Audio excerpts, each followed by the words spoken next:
Vamos a dar comienzo a la sesión de presentaciones orales número 5, que tengo el gusto de coordinar con el doctor Hernán García Bruce, que ya ha sido presentado esta mañana. Hernán es profesor de pediatría en la Pontificia Universidad Católica en Santiago de Chile. Mi nombre es Rodolfo Rey, yo soy del Centro de Investigaciones Endocrinológicas del Hospital de Niños Ricardo Gutiérrez de Buenos Aires, en Argentina. Tenemos 6 presentaciones que no compiten por premio. La primera de ellas está a cargo de Natalia Gasek, de Argentina, cuyo título es Dynamic Risk, a Reliable Tool for the Follow-up of Children with Papillary Thyroid Carcinoma. Bueno, buenas tardes a todos. A modo de introducción, vamos a decir que el carcinoma diferenciado de tiroides es la neoplasia endocrina maligna más común en pediatría, que al diagnóstico los chicos se presentan con tasas más elevadas de compromiso ganglionar y metástasis a distancia en comparación con los adultos, pero que los resultados a largo plazo y la tasa de mortalidad es baja. Debido al aumento de la incidencia de esta patología en este grupo de pacientes, documentar los resultados de la evolución e identificar factores predictores de enfermedad tiene un gran valor clínico en este grupo de pacientes. Las categorías de riesgo de recurrencia de la ATA para carcinoma diferenciado de tiroides en niños fueron publicadas en el 2015 y estratifican a los pacientes en 3 grupos de riesgo de acuerdo a la recurrencia o persistencia de enfermedad, mientras que el riesgo dinámico evalúa la respuesta al tratamiento. Estudios previos documentan la superioridad del riesgo dinámico como predictor de respuesta al final del tratamiento sobre el riesgo de recurrencia inicial. Como objetivo de nuestro trabajo quisimos describir y estadificar a los pacientes con carcinoma papilar de tiroides acorde al riesgo de recurrencia y riesgo dinámico e identificar factores asociados con persistencia de enfermedad. Para ello realizamos un estudio descriptivo, retrospectivo, que se llevó a cabo entre los años 2011 y 2021, que incluyeron a 76 niños con carcinoma papilar de tiroides tratados en un único centro. Inicialmente se los clasificó de acuerdo al riesgo de recurrencia de la ATA en bajo, intermedio y alto riesgo, que de ahora en más los vamos a llamar, no sé dónde está, acá, grupo 1, grupo 2 y grupo 3 respectivamente, que estas categorías tienen en cuenta los hallazgos histopatológicos y la extensión de la enfermedad. Posteriormente se va a valorar la respuesta inicial al tratamiento de acuerdo al riesgo dinámico, que se va a hacer luego de 6 meses de instaurado el mismo y al final del seguimiento, de acuerdo al riesgo dinámico, que clasifica 4 categorías de respuesta, que son la excelente respuesta, la indeterminada, la bioquímica incompleta y la estructural incompleta, teniendo en cuenta los niveles de tiroglobulina, los niveles de anticuerpos antitiroglobulina y los hallazgos en los estudios por imágenes durante el seguimiento. Finalmente, al grupo 3 lo vamos a subdividir de acuerdo a la persistencia o no de enfermedad al final del seguimiento. Del total de los pacientes, que fue un N de 76, tenemos que la mediana de edad del diagnóstico fue de 12,1 años, que hubo un predominio del sexo femenino sobre el masculino con una relación de 3:1, que el 6,6% de los pacientes tuvieron antecedentes personales, familiares de carcinoma de tiroides, que el 11,8% de los pacientes fue sobreviviente de cáncer de tiroides, de enfermedad oncológica, perdón, que el 67,1% de los pacientes se presentó con masa cervical al diagnóstico. La variante histológica más frecuente fue la papilar clásica, seguida de la esclerosante difusa. El 39,5% de los pacientes tuvieron tiroiditis confirmada histológicamente. El tumor fue multifocal en el 64,5% de los pacientes. Las metástasis linfáticas estuvieron presentes en el 71% de los pacientes y las metástasis pulmonares en el 57,3% de los pacientes, siendo las metástasis macronodulares en un 6,7% de los pacientes. La mediana de tiempo de seguimiento fue de 3 años. Bueno, para el análisis de la población, como dijimos, dividimos a los pacientes de acuerdo al riesgo de recurrencia de la ATA en grupo 1, 2 y 3, este último grupo representado por el mayor porcentaje de pacientes, un 65,8% de ellos, a los cuales 75 se les realizó tiroidectomía total y recibieron tratamiento con radioiodo 71. En esta tabla podemos ver las diferentes variables de análisis de acuerdo a los riesgos de recurrencia, en donde podemos ver que no hubo diferencia en la distribución por sexo, que en la edad, que en la edad fue significativamente mayor en el grupo 1 en comparación con el grupo 3, que la variante histológica más frecuente en el grupo 1 fue la papilar clásica y que no hubo ningún paciente con variante esclerosante difusa, cuando esta variante sí predominó en los grupos 2 y 3. En cuanto a la presencia de tiroiditis linfocitaria y la mediana de seguimiento no fue diferente entre los grupos, y sí, el valor de tiroglobulina estimulada preablación fue significativamente menor en los grupos 1 y 2 en comparación con el grupo 3, y la dosis ablativa de radioiodo también fue significativamente menor en el grupo 1 en comparación con el grupo 3. Acá vamos a ver en gráficos de box plot las variables de análisis donde hubo significancia estadística. En cuanto a la edad del diagnóstico, el grupo 1 tuvo una mediana de 13,6 años versus el grupo 3 de 11,5 años. La dosis ablativa de radioiodo en el grupo 1 fue de 1,65 milicurí por kilo versus 2,2 milicurí por kilo en el grupo 3. Y la dosis ablativa, la dosis estimulada, digamos, el valor de tiroglobulina estimulada preablación fue significativamente menor en el grupo 1 y 2 en comparación con el grupo 3, con medianas que fueron en el grupo 1 de 1,32, en el grupo 2 de 1,75 y en el grupo 3 de 36,3 nanogramos por mililitro. Posteriormente clasificamos a los pacientes de acuerdo al riesgo dinámico. De esos pacientes, 7 se excluyeron por no contar con el tiempo de seguimiento mínimo, quedando con 69 pacientes para el riesgo dinámico inicial y final. En esta gráfica podemos ver la distribución del riesgo dinámico inicial y final de acuerdo a los grupos de riesgo de recurrencia. Podemos ver en el grupo 1 que el 100% de los pacientes que tuvieron una excelente respuesta inicial finalizaron con excelente respuesta al final del seguimiento, que en el grupo 2 el 27,3% de los pacientes tuvo una respuesta bioquímica incompleta al final del seguimiento y el 72,7% de los pacientes tuvo una respuesta excelente al final del seguimiento. Al compararlo con el riesgo dinámico inicial, podemos ver que hubo un paciente que tenía una respuesta indeterminada que pasó al grupo de respuesta bioquímica incompleta. Y en el grupo 3, podemos ver que en el riesgo dinámico final el 47,9% de los pacientes tuvo una enfermedad estructural incompleta, el 12,5% tuvo una respuesta indeterminada y el 39,6% tuvo una excelente respuesta. Al compararlo con el riesgo dinámico inicial, podemos ver que hubo una mejoría en la categoría en el seguimiento de estos pacientes. Las medianas de tiempo de seguimiento en el riesgo dinámico inicial y final no fueron diferentes entre los grupos, y al finalizar el seguimiento del N total de 69 pacientes, 53,6% tuvieron una excelente respuesta. En realidad, como nosotros tuvimos un 39,6% de pacientes del grupo de alto riesgo que tuvieron una excelente respuesta, quisimos analizar si había alguna diferencia significativa en ese subgrupo de pacientes de acuerdo a la persistencia o no de enfermedad al final del seguimiento. Los pacientes quedaron divididos de esta manera y en las diferentes variables de análisis podemos ver que lo único que fue estadísticamente significativo fue el valor de tiroglobulina estimulada preablación, que fue significativamente menor en el grupo libre de enfermedad, con una mediana de 5,1 nanogramos por mililitro versus el grupo de persistencia de enfermedad, con un valor de 58,5 nanogramos por mililitro. El grupo que estuvo con persistencia de enfermedad, cabe destacar que fue el único que tuvo la presencia de macronódulos pulmonares al diagnóstico. El resto de las variables no hubo diferencias.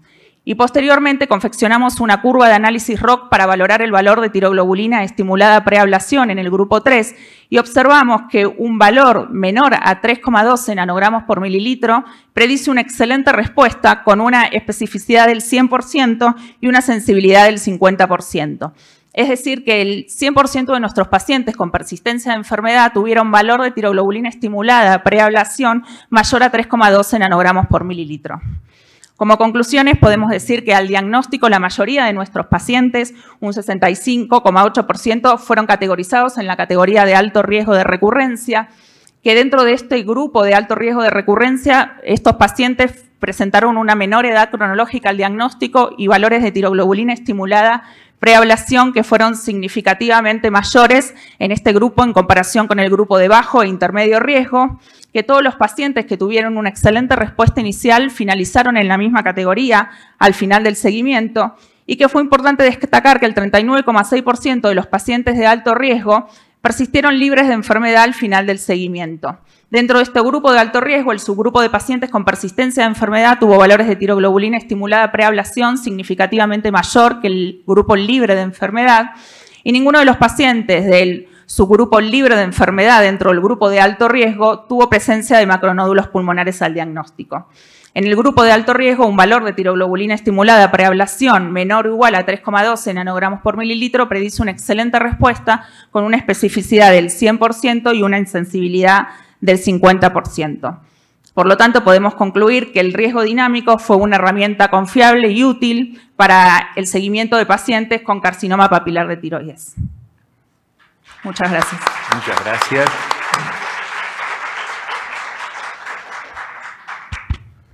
Muy buena presentación, gracias.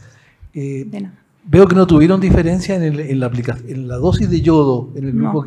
No. ¿Y en las pacientes con esclerosante, con la variedad esclerosante, hubo diferencia? La variante esclerosante difusa predominó fue la segunda, la que más predominó en el grupo de intermedio riesgo y la segunda que predominó en el grupo de alto riesgo. En el grupo de bajo riesgo no hubo ninguno con variante esclerosante difusa. Y la dosis sí ablativa de radioiodo fue diferente entre el grupo 1, el de bajo riesgo, y el de alto riesgo. No, yo me refería entre el grupo de alto riesgo que vieron las variables. No hubo diferencia entre los que tuvieron persistencia de enfermedad y libre de enfermedad, no hubo diferencia en la dosis de yodo. ¿Y tampoco en si eran esclerosante o no? No, tampoco. Gracias. De nada. Raúl. Sí, excelente trabajo. Dos preguntas que no las veo ahí, pero no sé si lo analizaron. ¿Hubo diferencia en el comportamiento en aquellos que habían tenido una neoplasia previa y luego probablemente por radiación a cuello desarrollaron cáncer de tiroides? Y dos, ¿hubo diferencia en aquellos que tenían tiroiditis histológica versus aquellos que no tenían tiroiditis histológica? Está bien. En cuanto a la primera, hubo en realidad 9 pacientes que tuvieron antecedentes oncológicos y la mayoría de los pacientes fueron hallazgos, digamos, incidentalomas. Hubo pacientes irradiados, tumores del sistema nervioso central, radiomiosarcoma de Cowen, leucemias, linfomas y hubieron 2 pacientes con síndromes de Deiser. Así que en la presentación esos fueron formas de bajo grado, digamos, la mayoría de esos pacientes. Y en cuanto a la presencia de tiroiditis linfocitaria crónica, no hubo diferencia entre los grupos. Ok, porque en la experiencia de nosotros, bueno, desde luego el paciente que fue radiado por una neoplasia tiene un seguimiento totalmente distinto, ¿sí? Entonces los encontramos muy pronto, pues, sí. O sea, con un tumorcito chiquito y tienen excelente respuesta. Pero sí tenemos mucha diferencia en evolución y en respuesta al tratamiento entre aquellos que tenían tiroiditis histológica y los que no tenían tiroiditis histológica. Y la tiroiditis histológica parece ser un factor que atenúa la agresividad del carcinoma de tiroides. Sí, nosotros antes de hacer el trabajo teníamos esa misma impresión, pero cuando analizamos los datos no dio. Muy bien, muchas gracias, Natalia. De nada.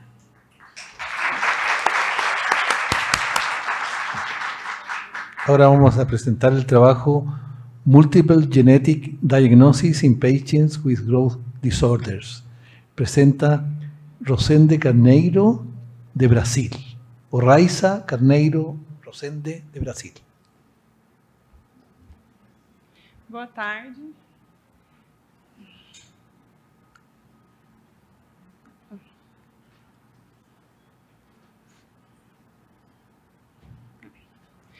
Boa tarde. Bom, nós sabemos que desde o surgimento de técnicas genômicas de sequenciamento de nova geração, houve uma mudança no paradigma, tanto na pesquisa quanto no diagnóstico de doenças raras.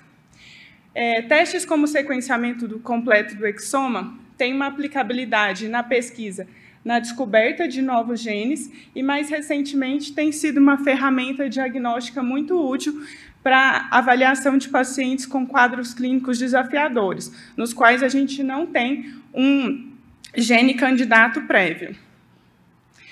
Então, esses pacientes com quadros clínicos desafiadores, eles costumam passar por uma odisseia diagnóstica, por vários testes diagnósticos, até que, eventualmente, são avaliados geneticamente e têm um diagnóstico molecular.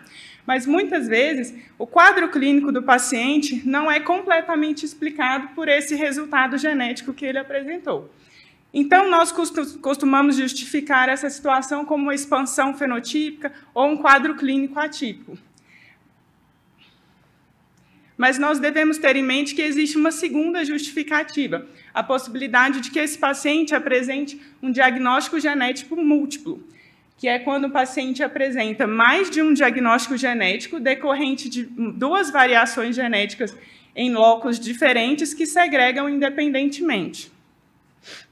Então, os objetivos do meu trabalho eram analisar a frequência de diagnósticos genéticos múltiplos em uma corte de pacientes com distúrbios do crescimento sindrômicos e reconhecer esse modelo de herança como uma possível etiologia em casos complexos.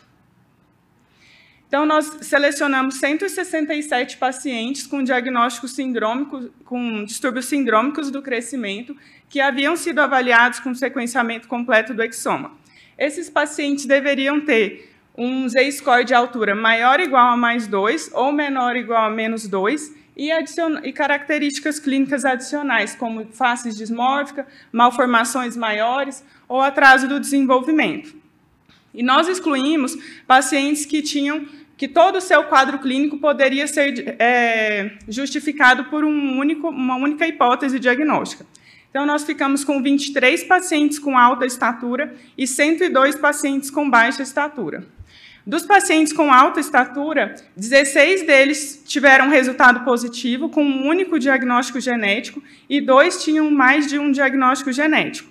Dos pacientes com baixa estatura, 48 deles tinham um único diagnóstico genético e 3 deles tinham 2 diagnósticos genéticos. Agora, passando para os resultados. Então, nossa taxa de diagnóstico molecular foi de 41% e a taxa de múltiplos diagnósticos genéticos foi de 3%.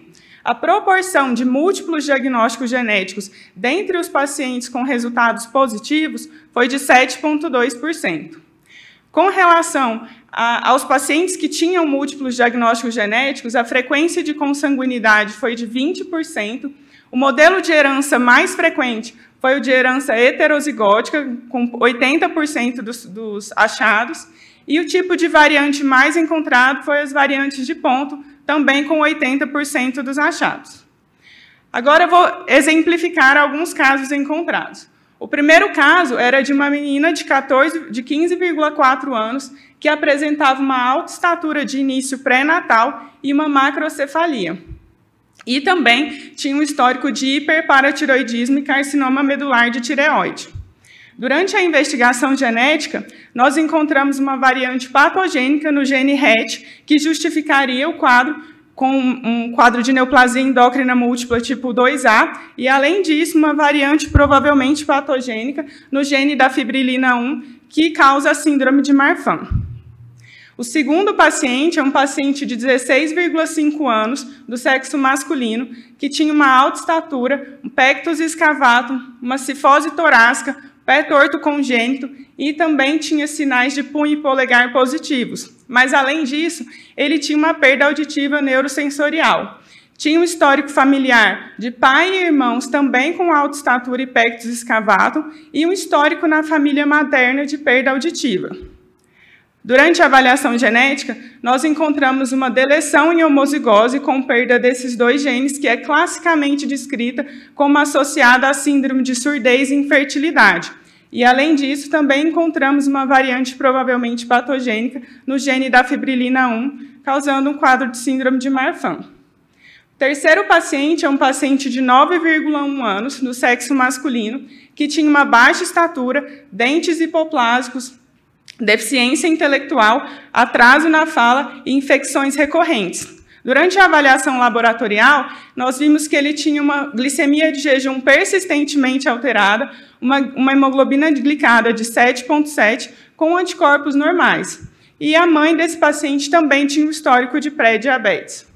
Durante a avaliação genética, nós encontramos uma variante patogênica provinda da mãe, no gene GCK, causando um quadro de MOD tipo 2. E, além disso, também encontramos uma variante patogênica, de novo, no gene BCL11B, que é um gene que está associado com uma síndrome que leva a atraso do desenvolvimento intelectual, atraso da fala, faces dismórficas e alterações nas células T. E o último caso é o caso de um menino de 15 anos que tinha uma baixa estatura grave, com um Z de menos 5,3, e também alterações esqueléticas inespecíficas, e também apresentava deficiência intelectual e convulsões. Tanto o pai quanto a mãe desse paciente eram baixos, mas eles tinham uma baixa estatura menos importante que a apresentada pelo paciente. Durante a avaliação genética, nós encontramos uma variante patogênica no gene IHH, que vinha do pai, que poderia causar baixa estatura, mas normalmente os pacientes com IHH não apresentam uma baixa estatura tão grave. Então, nós também encontramos uma variante, uma deleção, que leva à perda de vários genes, e um desses genes já está descrito com o desenvolvimento da síndrome de Okur-Chan, que pode também cursar com baixa estatura, com deficiência intelectual e convulsões. Por fim, então, gostaria de concluir falando que a gente deve ter em mente possíveis facilitadores que ajudariam no diagnóstico correto de múltiplos achados genéticos. Então, a importância de uma fenotipagem ampla, a importância da escolha de um teste genético assertivo e a reanálise desses casos que a gente normalmente considera como resolvidos. Por quê? Porque a descoberta de um segundo diagnóstico genético vai implicar no manejo e no segmento desses pacientes, no aconselhamento genético e na escolha reprodutiva das famílias. E, por fim, eu sei que nós, como médicos, somos sempre ensinados a tentar justificar o quadro clínico do nosso paciente como uma única doença. Mas, principalmente nos casos atípicos, eu gostaria de convidar vocês a duvidar do paradigma da doença única, porque, eventualmente, casos atípicos podem não ser justificados por uma expansão fenotípica. Por fim, gostaria de agradecer a minha equipe.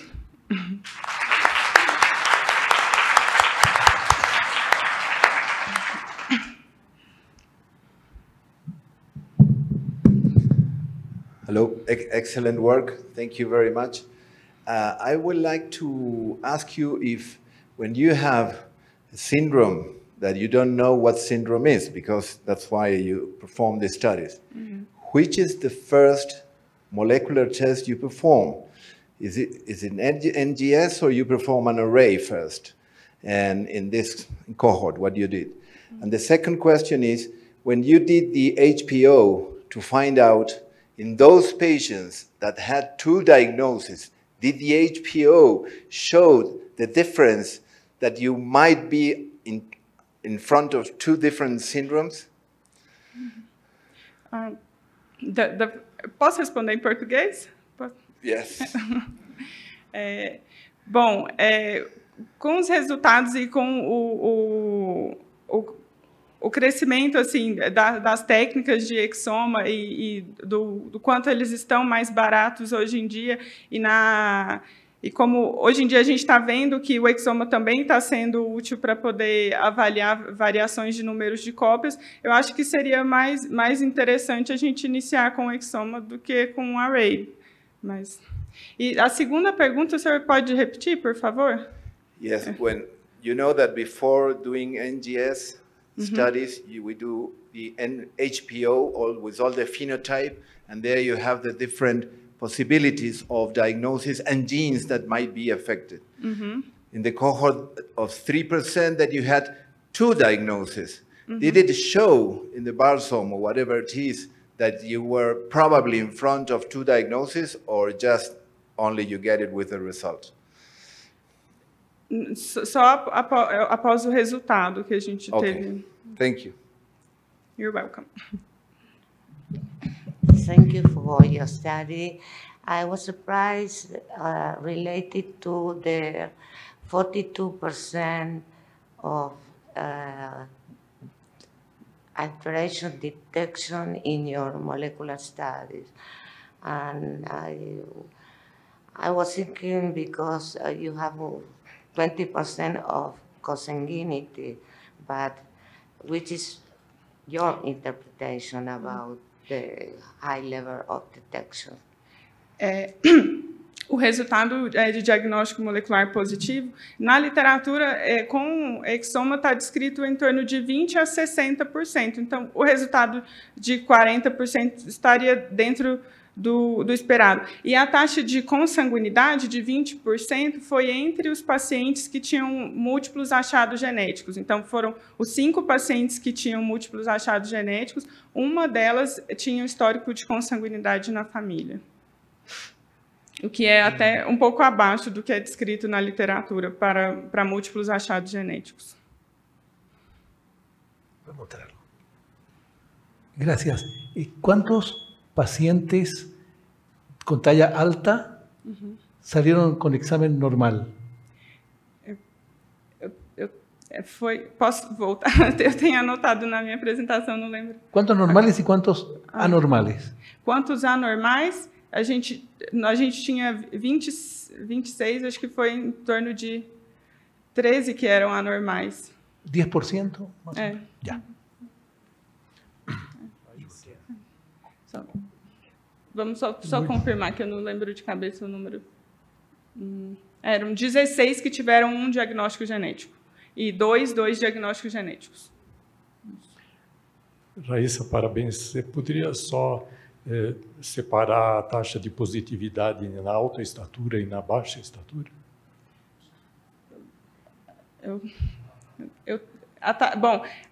Eu não tenho aqui de cabeça o número, doutor Ivo, mas você pode voltar na tabela? Desculpa. Tá. Acho que isso é importante. A taxa de positividade na alta estatura é bem mais alta do que na baixa estatura. Então, esses 40% é uma média entre... Em relação à corte total, a gente teve 18 pacientes com alta estatura com resultado positivo, 18 de 26. E na corte de baixa estatura foi 51 de 141. Então, realmente, uma taxa maior para os de alta estatura. Obrigada.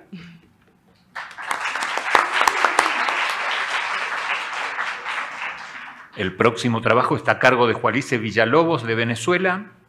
El título es Hypoglycemia Risk in Children and Young Adults with Type 1 Diabetes through Indicators of Glycemic Variability Obtained by Continuous Glucose Monitoring. Buenos días. Bueno, en el tratamiento intensivo de nuestros pacientes con diabetes tipo 1, la principal limitante siempre ha sido la hipoglicemia. Por otro lado, la variabilidad glicémica ya es considerada un factor de riesgo más y a través de diferentes índices se ha relacionado con riesgo de hipoglicemia. El advenimiento del monitoreo continuo de glucosa ha permitido validar muchos de estos índices y poder analizar mejor la data. La mayoría de los estudios son con pacientes con diabetes tipo 2, hay menos con pacientes con diabetes tipo 1 y prácticamente no hay data descrita en relación a pacientes pediátricos y a jóvenes, por lo que las guías están diseñadas en función de los hallazgos en pacientes adultos. El objetivo de este trabajo fue evaluar la capacidad que tienen estos 4 índices, el LBGI, el porcentaje de coeficiente de variación, el CONGA y el índice de la habilidad para predecir riesgo de hipoglicemia. Nuestros pacientes, es un estudio retrospectivo, fueron 31 pacientes con edades comprendidas entre 5 y 24 años a los que se les colocó el dispositivo iPro2, que es, para los que no están familiarizados, un dispositivo de monitoreo continuo ciego, profesional. El paciente no está viendo cuánto está censando el aparato y él registra sus glucometrías habituales y sus actividades habituales, las cuales se descargan al momento de descargar el dispositivo. el dispositivo permite tener la data en un archivo Excel donde podemos disponer de las 288 mediciones diarias que hace el equipo. Y esta data la podemos trabajar con diferentes software y realizar diferentes análisis, por lo que es de mucho valor desde el punto de vista de investigación. En nuestro caso utilizamos el software EasyGB, que es un software libre, de acceso libre de la Universidad de Oxford.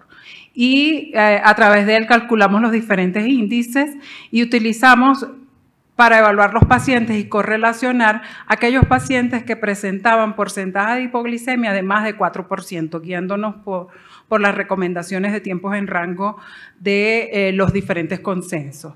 Y utilizando como punto de corte glicemia menor de 70 miligramos por ciento. Así se distribuyen nuestros pacientes.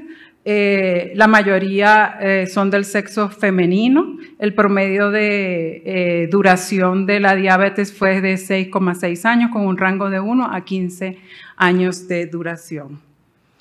Al separar los pacientes, encontramos que 16 pacientes tenían más de 4% de hipoglicemia, y es de destacar que solo la mitad de ellos habían reportado haber presentado o clínica de hipoglicemia o alguna glucometría en rango de hipoglicemia durante el estudio, por lo que gran número de esas hipoglicemias fueron imperceptibles. Hubo la tendencia de que los pacientes que tenían mayor hipoglicemia tenían mayor edad, más años de mayor edad al momento del diagnóstico y mayor duración de la diabetes, pero estas diferencias no fueron significativas. Tampoco hubo diferencias significativas en relación al índice de masa corporal, a la dosis de insulina total utilizada, la dosis ponderal diaria, y el valor de hemoglobina glicosilada. Al realizar la correlación de Pearson, vemos que los índices con mejor correlación mostrada fueron el LBGI, que tuvo una excelente, ¿esto marca aquí? Tuvo una R de 0,913, una excelente correlación muy significativa. Igualmente tuvo una fuerte correlación al coeficiente de variación, y el índice de la habilidad y el CONGA, si hubo cierta correlación, fue mucho más pobre.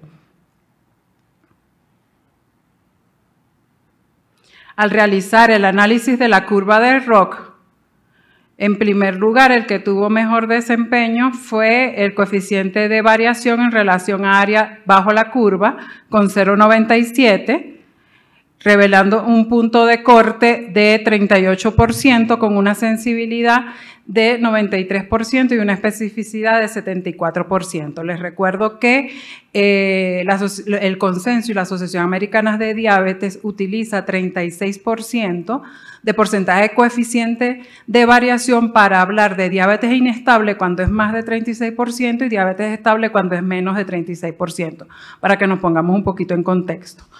El LBGI tuvo un área bajo la curva igualmente excelente de 0,95, con un punto de corte para este índice de 5,4, con una sensibilidad de 87% y una especificidad de 94%.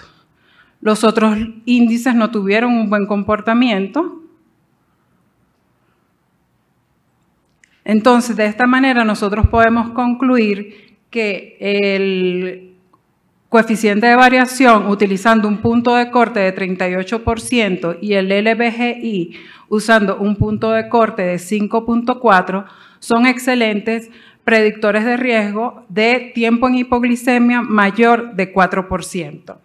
Les quiero recordar, esto se relaciona con lo descrito en otros estudios donde el LBGI es uno de los índices de variabilidad glicémica que se relaciona más fuertemente con hipoglicemia. De hecho, en el consenso de monitoreo continuo de glucosa está propuesto para ser incluido en los AGP que reportan los automonitoreos que se realizan los pacientes en forma personal.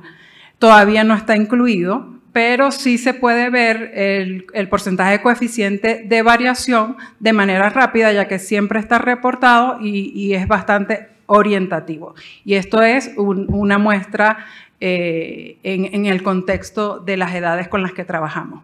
Muchas gracias. Gracias.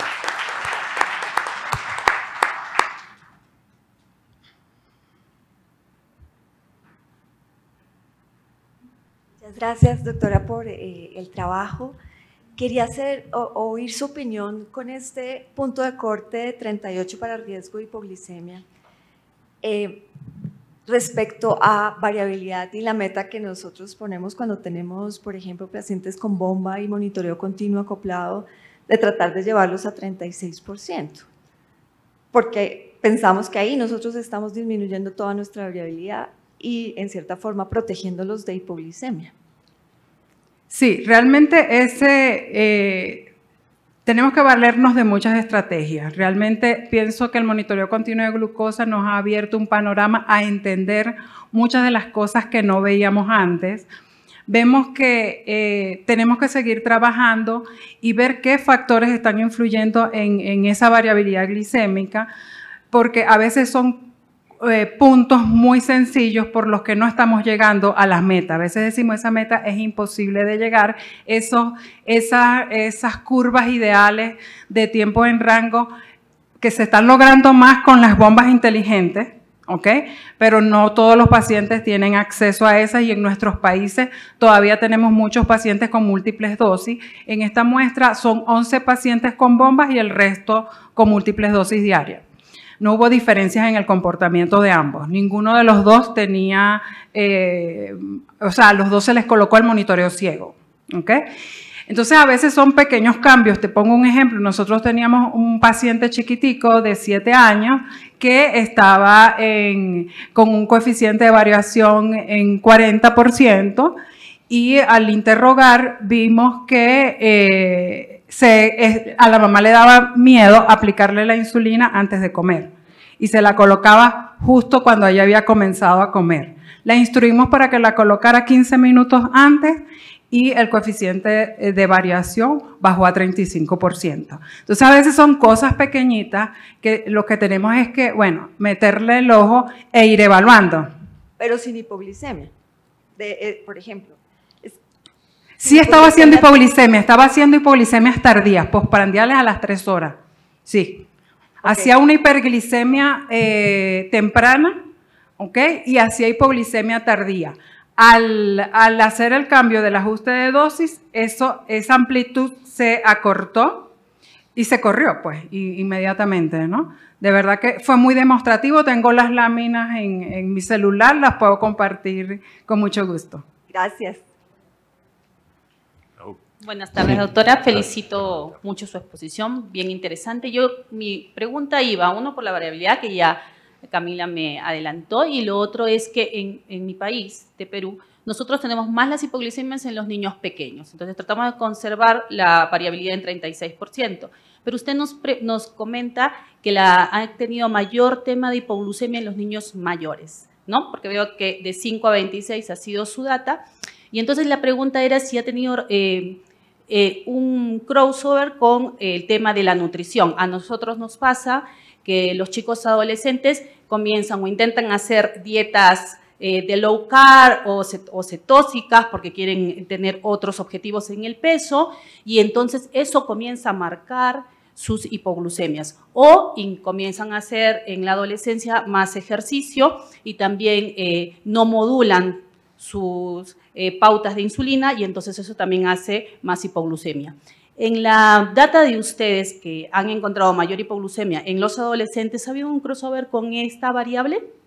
Bueno, fíjate que de verdad no fue una tendencia, ¿ok? Más no fue significativo como para decir, mira, hay más hipoglicemia en este grupo que en otro.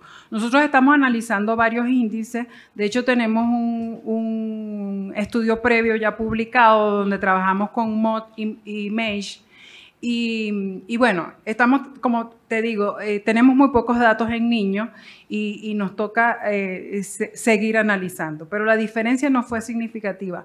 Realmente es muy variable.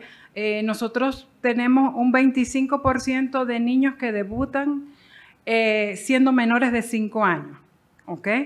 O sea, hay bastantes niños chiquitos, no, en esta data no tenemos tantos niños chiquitos porque, bueno, no era muy práctico ponerles el monitor ciego, sino a los más colaboradores, pero sí en nuestra práctica clínica lo tenemos y las hipoglicemias no son tan grandes. Yo veo más hipoglicemia cuando hay, en niños pequeños, cuando hay mucha ansiedad familiar, ¿ok? Que la mamá se siente más cómoda con un 70 que con un 130 preprandial.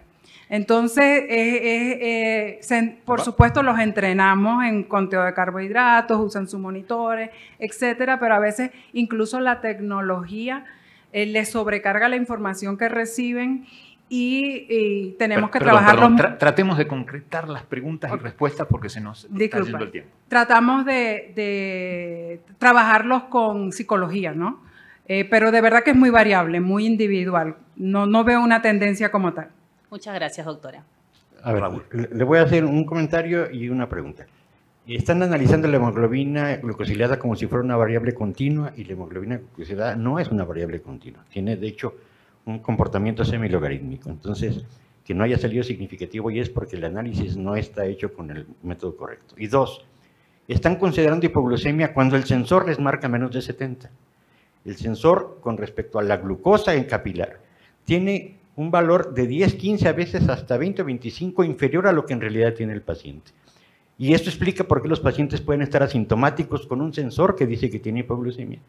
Y eso hace desconfiar, porque apenas estamos aprendiendo a manejar los sensores, de que todo lo que el sensor diga es cierto. El sensor tiene muchas variables alrededor de él, la temperatura local, el consumo de glucosa local, la velocidad de circulación local, la temperatura ambiental, que no lo estamos considerando. Entonces a mí me parece que se debe de hacer la correlación contra la glucemia capilar, por lo menos, para ver si realmente el porcentaje o el tiempo en hipoglucemia es real de lo que marca el sensor. De otra manera, nos vamos por otro lado y empezamos a hacer movimientos en el tratamiento que no son convenientes para el paciente. Sí, con respecto a la segunda pregunta, es cierto, ¿ok? Sin embargo, es la manera de comparar que tenemos con los diferentes estudios, ¿ok? Porque utilizan el mismo método de monitoreo continuo. Los índices, ¿verdad? Fueron diseñados antes de la era del monitoreo continuo de glucosa. Y hay algunos trabajos con los índices y sorprendentemente, utilizando el monitoreo continuo de glucosa, se están validando hallazgos que se tenían previamente solo midiendo la glicemia capilar. ¿Okay? Hay estudios con medición de 8 puntos de glicemia capilar y con eso calcularon los índices, las variables de varios días, estudios mucho más arduos, ¿ok? Pero se pudo validar en ese sentido. En relación a la hemoglobina glicosilada, yo no hice la comparación, pero se utilizaban, antes de hacer la comparación estadística, lo que pasa es que allí puse simplemente que si eran significantes o no por cuestiones de tiempo, se validaban en las variables continuas, se utilizaba un método para el análisis estadístico y para las que no se utiliza otro método, ¿no? Eso lo hizo el doctor Gustavo, que es el encargado de la parte estadística. Muchas gracias. Gracias.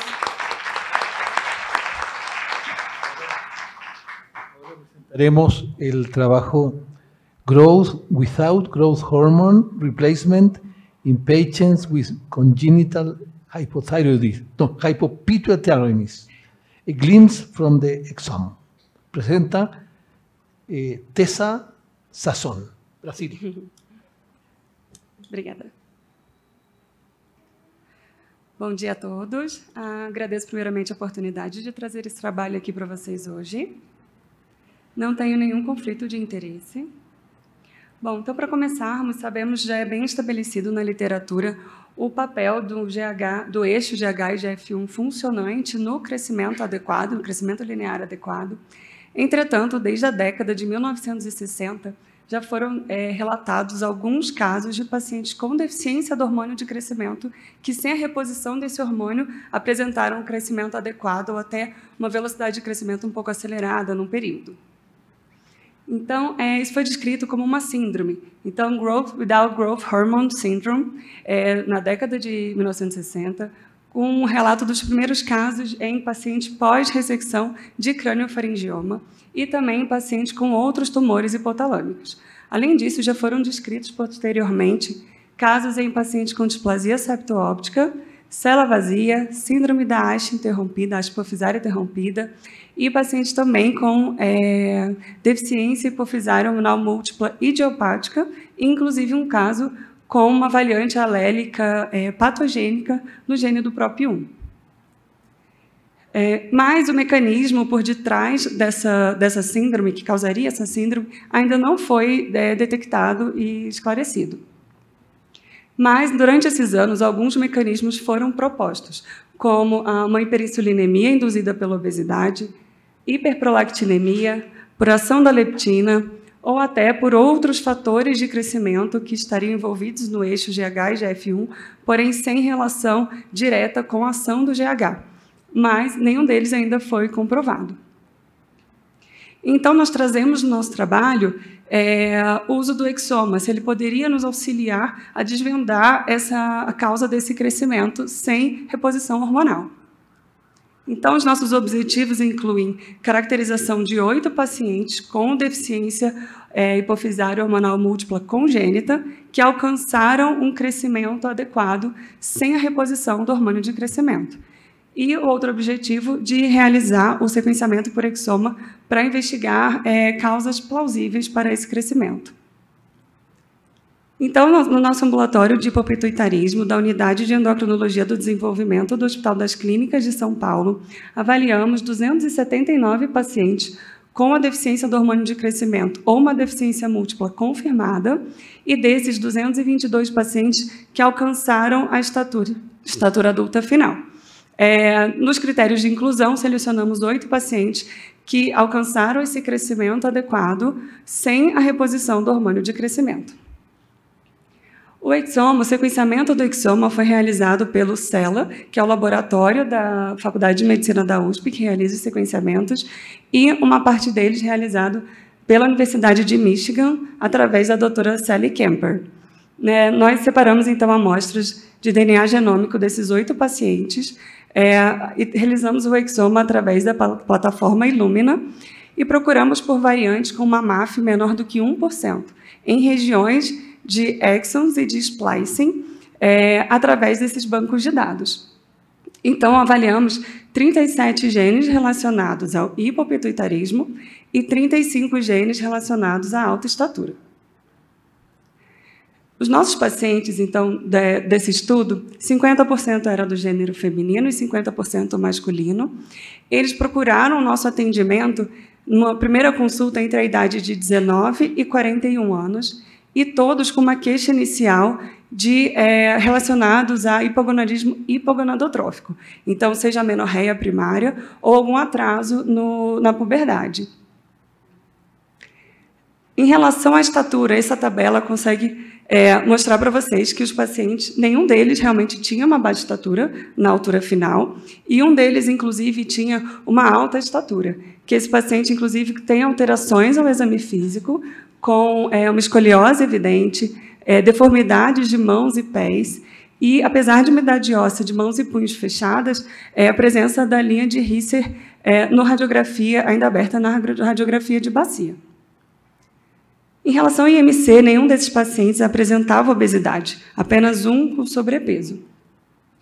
Da análise laboratorial, o IGF-1 de todos esses pacientes era inicialmente abaixo do valor de referência e ao teste de estímulo à produção de GH não apresentava uma boa resposta, então confirmando a deficiência desse hormônio de crescimento. Além disso, apresentavam deficiências hormonais como de gonadotrofinas, TSH e ACTH em todos os pacientes, e em 2 pacientes adicional de deficiência do hormônio antidiurético também. A prolactina de todos eles era normal, e a insulina não tínhamos o dado em um paciente, e em outro estava um pouco acima do valor de referência, mas nos demais também valores normais. Fizemos o estudo de imagem também dessa nossa coorte. Todos eles apresentaram alteração à ressonância de hipófise, pelo menos 2 alterações. Então, vocês podem avaliar que na neurohipófise todas estavam ou ectópicas ou não visualizadas. A adenohipófise, apenas um paciente tinha ela de tamanho normal, mas esse paciente também tinha uma neurohipófise não visualizada e uma haste hipofisária ausente. Sobre a análise dos exomas dos nossos pacientes, podemos ver que 7 pacientes apresentaram variantes com uma MAF menor do que 1%. O paciente número 8 a gente não encontrou dos genes que nós avaliamos, e todas essas variantes foram encontradas em heterozigose e foram classificadas como benigna, provavelmente benigna ou de significado incerto.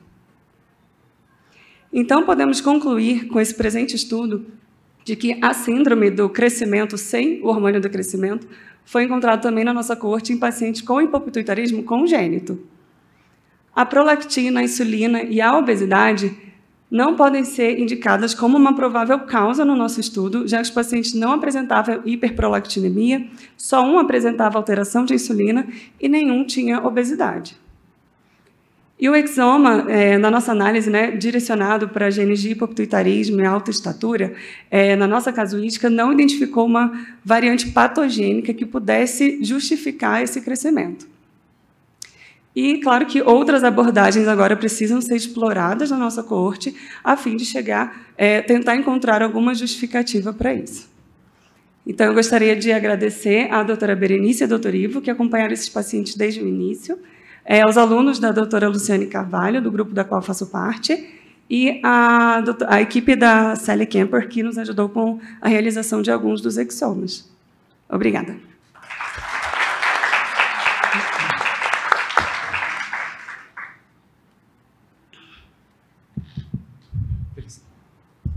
Parabéns por el trabajo. Gracias. Voy a hablar en español. La evaluación que ustedes hicieron fue transversal. Por lo tanto, cuando analizan los factores hormonales, no necesariamente son representativos de lo que vivieron durante el desarrollo. ¿Cómo manejas eso? Sí, posso falar em português? Foi uma avaliação assim, retrospectiva. Esses pacientes acompanham há mais de uma década com a gente.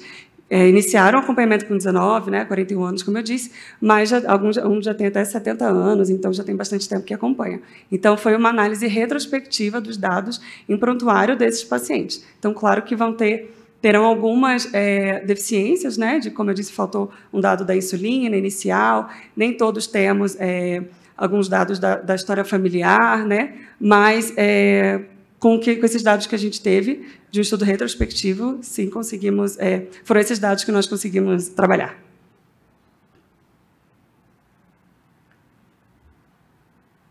¿Podrías darnos algunos detalles de la estrategia del estudio genético por NGS? Si fue igual en los 2 centros? Sim, sim. A análise foi feita por uma colaboradora nossa aqui no Brasil, a Ana Benedetti, e nós iniciamos essa avaliação com genes relacionados ao hipopituitarismo e alta estatura inicialmente, já que acreditamos que teria uma possibilidade maior de encontrarmos algo, uma variante que pudesse nos ajudar. Mas, claro que os próximos passos incluem, sim, uma avaliação mais abrangente desse exoma para a gente trabalhar um pouquinho melhor nesse material que a gente já tem.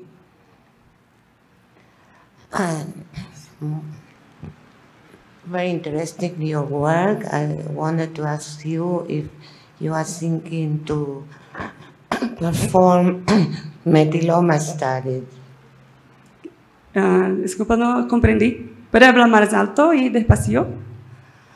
I wanted to know if you are thinking to perform methylome studies. o estudo de metiloma. Metiloma. Que? Se quero performar?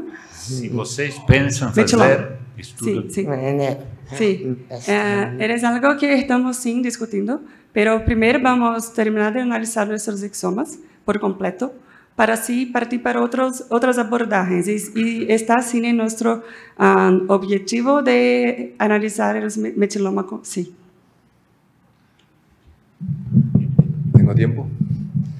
Bueno, cuando uno ve, la verdad que es muy sorpresivo el estudio, ¿no? Y cuando uno no encuentra una explicación, uno tiene que mirar para atrás a ver si hay algún error o no en lo que pasó en el análisis, ¿no? Quería preguntar si a la edad que terminaron la talla final y que midieron, que tenían 20 y pico de años, cómo estaban todos los demás ejes y si volvieron a estudiar la hormona de crecimiento en esos pacientes. Se voltamos a repetir os testes de deficiência de GH? Sim. Sim, repetimos, fizemos o segundo teste, mas não foi em todos os pacientes. Infelizmente, perdemos o acompanhamento de 2 deles, mas em alguns repetimos o teste e confirmou sim a deficiência do hormônio de crescimento. E os outros eixos? Os outros eixos, eles mantêm a deficiência e nós estamos tratando todos os eixos que estão com deficiências hormonais. Muito obrigado. Gracias.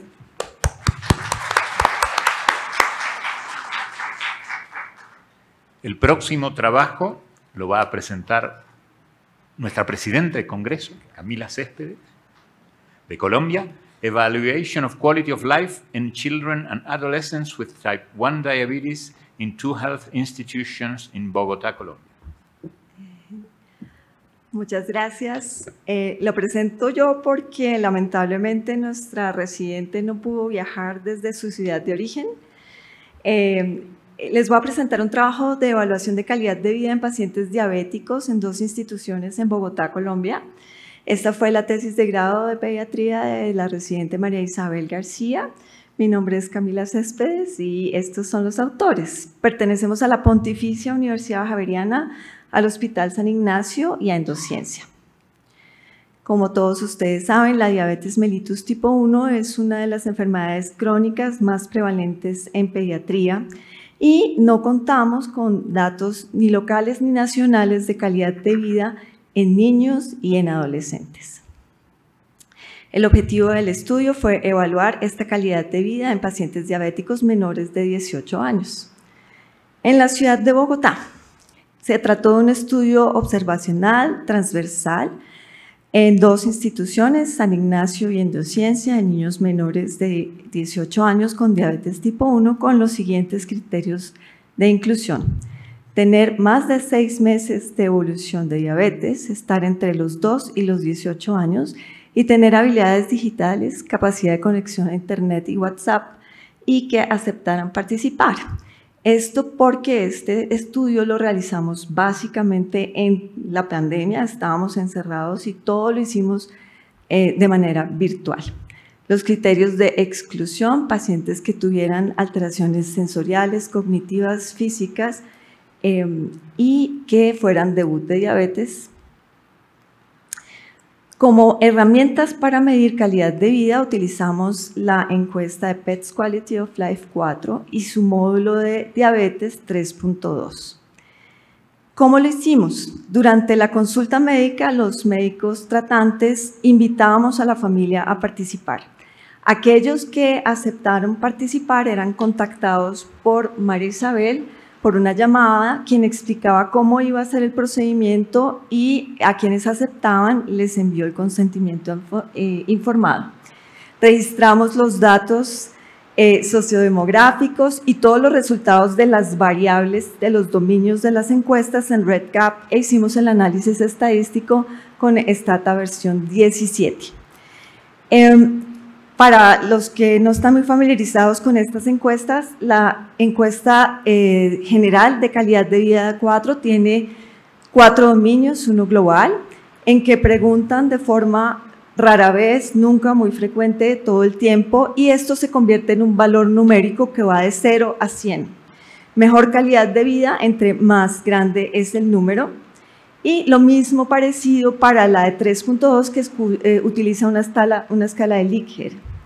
El punto de corte para valorar más o menos calidad de vida, de acuerdo a un trabajo de Barney, es 70 cuando es informado por el niño y 65 cuando es informado por los padres. Estas encuestas fueron validadas y están en español. El análisis estadístico, hicimos un análisis descriptivo en que las variables cuantitativas las mostramos como variables de tendencia central y de dispersión y las cualitativas como frecuencias, e hicimos un análisis con pruebas no paramétricas por el pequeño tamaño de muestra, en que la comparación de dos variables con los dominios las hacíamos con el test simple de Wilkinson y cuando habían 3 o más variables a comparar con la de Kruskal-Wallis. ¿Cuáles fueron nuestros resultados? Entonces, la edad promedio fue de 13 años, con un máximo de 17 años y un mínimo de 1 año y medio. La mayoría de nuestros pacientes fueron hombres. Todos estaban escolarizados, excepto un paciente que estaba muy chiquito para ir al colegio. La mayoría estaban en la escuela primaria y el tiempo de evolución de diabetes promedio fue casi 4 años y medio, con un máximo de 14 años, y un mínimo de 6 meses. La clasificación socioeconómica por estrato, la mayoría estaba en el estrato 3, aquí en Colombia 1, 2, 3 hasta 6, el más bajito es 1 y el más alto es 6.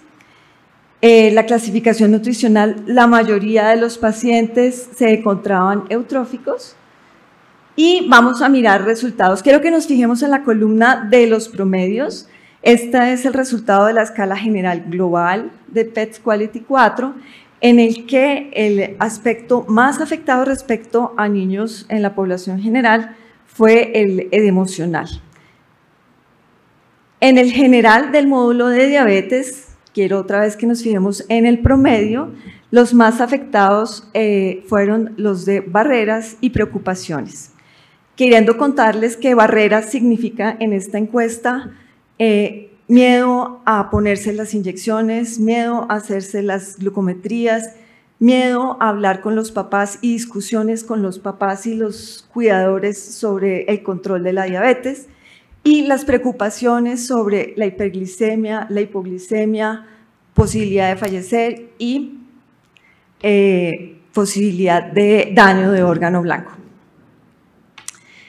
Cuando ya hicimos el análisis por diferentes aspectos, entonces en esta encuesta de calidad de vida, de calidad específica para diabetes, vemos que el score global es francamente mucho más bajo en los pacientes que tienen un mal control de su diabetes, con una diferencia estadísticamente significativa. Y aunque estas dos no tienen diferencias estadísticamente significativas, quiero mostrarles la gran diferencia que existe entre el aceptable control metabólico o buen control metabólico y el mal control metabólico en estos pacientes en los dominios de barreras y preocupación. Cuando hicimos la comparación con los géneros, con el sexo, las niñas pareciera tener una peor calidad de vida, aunque las estadísticas no nos dieron diferencias significativas. Los dominios más afectados continúan siendo estos de barrera y preocupación. En cuanto a la modalidad de tratamiento, en el score global se encontró una mejor calidad de vida a favor de las bombas de insulina, con una diferencia estadísticamente significativa. En aras del tiempo y por respeto al mismo, no les muestro otras comparaciones y con muchísimo gusto les puedo después mostrar que nos dimos, pero hicimos comparaciones por grupos de edades, por duración de la diabetes, por grado de educación de los papás y por el tipo de monitoreo continuo que utilizaban. De monitoreo continuo, no, de automonitoreo entre glucosas, flash y acoplados a bombas. Las conclusiones: la calidad de vida parece estar especialmente afectada en el dominio emocional relacionado con la población general. Las niñas diabéticas parece que tienen una peor calidad de vida y que un control metabólico mejor y el uso de bombas insulinas producen o puntean mejor calidad de vida. Las limitaciones de nuestro trabajo, el tamaño de muestra, invitamos 36, aceptaron, finalmente contestaron solo 25. Las encuestas y la general visibilidad de los datos. San Ignacio y Endociencia son 2 centros en los que tenemos estructurado manejo integral de pacientes diabéticos con un seguimiento que se asegura cada 3 meses en nuestra institución. Queremos agradecer a nuestros pacientes, a las familias, a todo mi equipo médico y especialmente a Martín Rondón, que fue nuestro bioestadístico. Muchas gracias.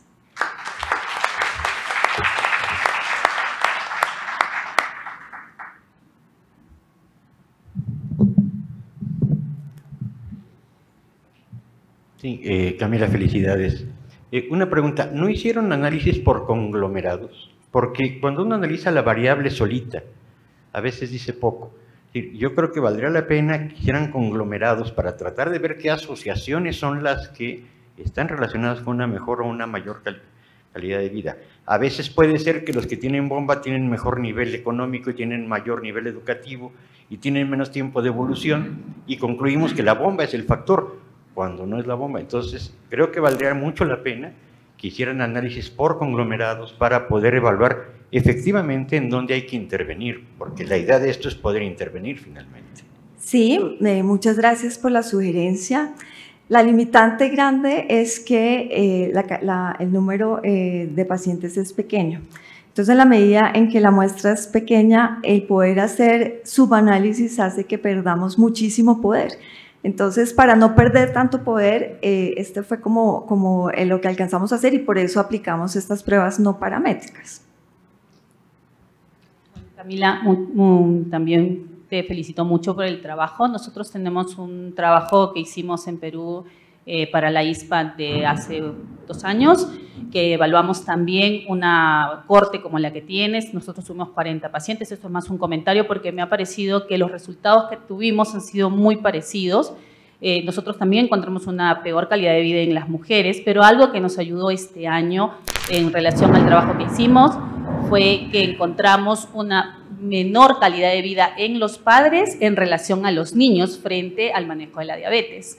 Y la otra punto interesante fue de que los niños manifestaban, o los pacientes que estudiamos que fueron menores de 17 años, manifestaban que había un bloqueo mayor al explicarle los puntos que ellos querían conversar con los profesionales. A partir de ahí hemos enfatizado mucho el poder hacer mayor educación a los profesionales que manejan diabetes tipo 1 para que sean menos conservadores y sesgados con estos pacientes y puedan permitir que ellos puedan manifestar cuáles son sus objetivos a seguir y no seamos nosotros los que siempre les estamos diciendo qué es lo que tienen que hacer.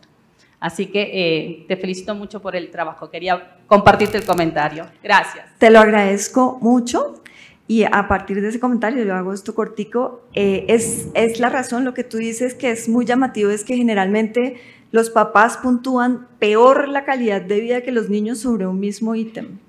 Y por eso el punto de corte para los papás es un poco más bajo que para los niños. Sí, muchas gracias. Camila, muchas gracias. Muy buena usar estas encuestas validadas para niños diabéticos. Y para aportar un poco, hicimos una cosa parecida con los cuidadores o con la madre, en que una encuesta validada también para alteraciones de salud mental, en la madre o el cuidador. Y estas eran como 20% en las madres, los niños diabéticos, influían notoriamente en el desenlace del control de la diabetes. Entonces uno analiza, es bueno analizar las cuidadores porque ahí está a veces la causa del problema emocional de los niños. Yo quisiera ahí agregar a lo que tú dices, es que esto obviamente no es una conclusión del estudio porque pues ese no era el objetivo, pero pienso que esto refuerza cada vez más que nosotros sí tenemos que fijarnos en calidad de vida como tal, oír a los niños, oír a los papás y tener en cuenta los 2 puntos de vista, los 2. ¿Alcanzo a hacer una última pregunta cortita? En el aspecto práctico, ¿cuánto demoraba llenar estos formularios? Porque hoy en día esto debiese ser un outcome a evaluar en cada una de las visitas clínicas de los pacientes. Entonces, pensando en que puedan contestarlo en la sala de espera antes de ingresar y hacer un seguimiento longitudinal también de cómo se va modificando. Es demorado, más o menos se demoran entre 30 y 40 minutos en contestar las preguntas y además depende quién esté contestando. Entonces, digamos que los niños chiquitos las llenan los papás hasta los 5 años. De 5 a 8 años, el papá le lee al niño y el niño es el que dice la respuesta y se pone la respuesta del niño. Y en mayores de 8 años son los niños. Entonces, dentro de las cosas no tan malas de la pandemia es que descubrimos herramientas como esto, como la virtualidad, como que sí podemos hacer cosas que aunque sean largas, el que lo puedas hacer de forma virtual y digital se pueda facilitar. Muchas gracias, Camila. Gracias. Y ahora presentaremos el último trabajo, Impacto en la frecuencia de pubertad precoz central durante y después de la pandemia en el Instituto Nacional de Pediatría de México. Presenta Zaira Guadarrama. Hello, good afternoon. Thank you so much for allowing to me present this work titled Impact in the Frequency of the Idiopathic Central Precocious Puberty During and After Lockdown for the COVID-19 Pandemic in National Institute of Pediatrics in Mexico. So it's not for everyone here that at the end of the 2019, the lives changed. So this situation of this virus create to new work and learning practices. So in Mexico, the company began in March 2020. A change of the spectrum of the children's disease has been reported with an increase in an idiopathic central precocious puberty around the world. The timing, we know that the timing and the rhythm of the puberty was related to many factors, but this significant increase around the puberty signs subjects of around factors to change in the lifestyles could be related.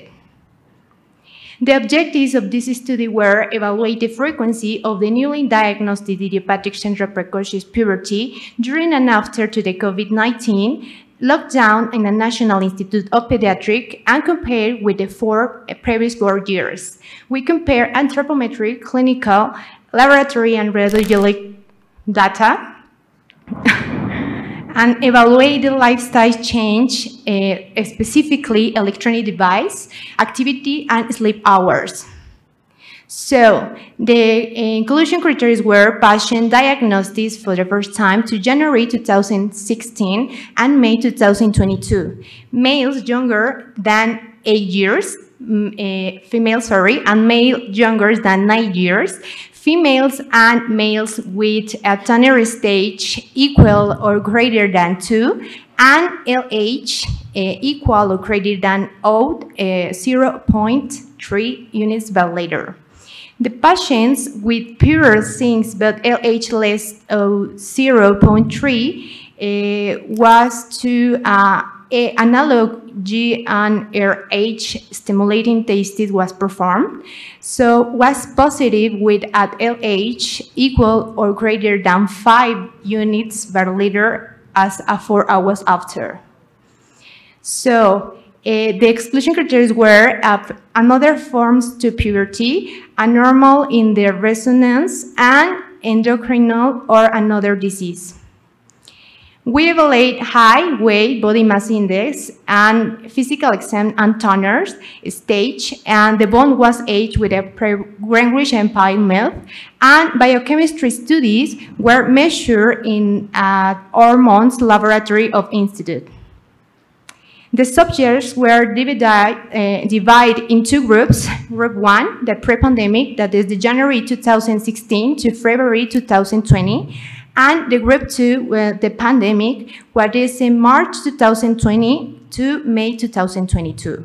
So lifestyles changing evaluated, that is use electronic device, sleep hours, and physical study, and all these data we report for the parents. The statistics analyzed was SPSS, and the variables were analyzed depending their type with chi-square test, human witness test, and T-student test. So we take a p less of 0.05 considered significant. Well, in the results, we can see that in the pandemic group, we have 1,872 patients to the consultation referred to the first time. 81% patients of 4% are referred to probably precocious puberty. Of 51, 62% rolled it out. So 3 were very precocious, and 27 were tumors, 2 were adenoma, and 2 had a Gray disease. So we have a total of 19 patients. In another hand, we have the pandemic group, where we have 1,031 patients referred the first time. Of these, 75 was referred to probably precocious puberty. So 30 patients of 40% rolled it out. So 4 were very precocious, and 41, 3 were tumors, and we have a total of 38 patients in the pandemic group. So with this, we have to say that the total number of the new ICPP diagnoses was significantly higher, and during and after the COVID-19 lockdown from the previous year. So we can see in this table that represent the 1% on the first consultation in pre-pandemic versus 3.7% to the pandemic. And we can see the number of confirmed cases in pandemic group was significantly higher. So about the population characteristics, we can see the gender in both groups, predominantly the female. Initial reason to consulting predominate the bilateral telarchy. And about the Tanner stage, we can see that in the pandemic group, 42% is in stage 2 versus in the pre-pandemic that 58% was in the 3 stage. So this may be related with early diagnosis for the parents to be more with her kids. So the physical activity we consider to realize 60 minutes per day, like they say or established the WHO. Unfortunately, we can see that in the both groups, the exercise was very low. So in this table, we can see the significance of the cases and the don't have difference in the physical activity. In this table, we can see another characteristics evaluated. So what's significant, the age of the onset in the pandemic with a difference when 5 months higher in the pandemic group. We can see in the pre-pandemic had a history to the premature, and as a finding, we can see that estradiol, basal, and 24 hours after the test are higher in the pre-pandemic group versus the pandemic. They may be in relation with the Tanner stage of the diagnosis. So we can look the increase of the hours to screen and sleep hours in the pandemic group. And we can see in this, the pandemic group, like as awakening and sleeping time, was very different and delayed. Despite this, we can see that the total hours increase in the pandemic group, but we can see the time shift in this. So the screen hours we can see increase in the pandemic group, maybe with relating with the e-learning activities, but also the entertainment.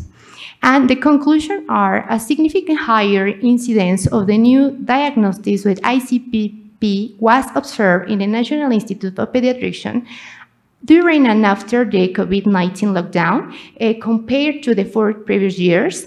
The confirmed cases was significantly higher in the pandemic, physical activity was not significant, and the statistic significant increase in the screen hours and sleep hours was be documented, so they should be studied with a possible triggers. For the last, the limitations study, data collection with avid will report in subjective parents, and we need multiple studies are required to can see what happened in the world and what happened really in Mexico. So can be a study possible triggers that since that data can be only compared with institutional populations. Thank you.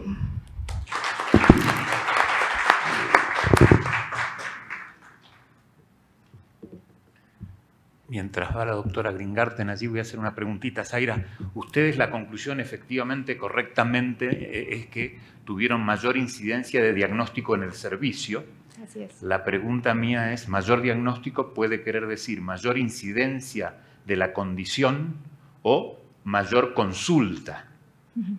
¿Cómo interpretaron eso ustedes? Sobre todo dado que en la prepandemia las pacientes que se presentaban tenían valores de esteroides sexuales más elevados, ¿no? Así es. Realmente el resultado va en relación con ambos, porque los pacientes que tenemos solamente se ven en la consulta. Entonces, la incidencia fue de los casos que nos llegaron a la consulta, el aumento del número de casos que se vieron. Sí, a ver, no sé si se entendió bien la pregunta. Lo que quiero decir es, ustedes lo que reportan allí en tasa o en número, y concluyen correctamente, porque eso coincide con los resultados, es que hicieron más diagnóstico. Sí. Uno puede hacer más diagnóstico porque la condición en la población de riesgo, es decir, el denominador, ¿no es cierto? ¿Cuál es el denominador? En la población en riesgo aumenta, o porque en la misma población en riesgo consulta más. El hecho de ver que los niveles de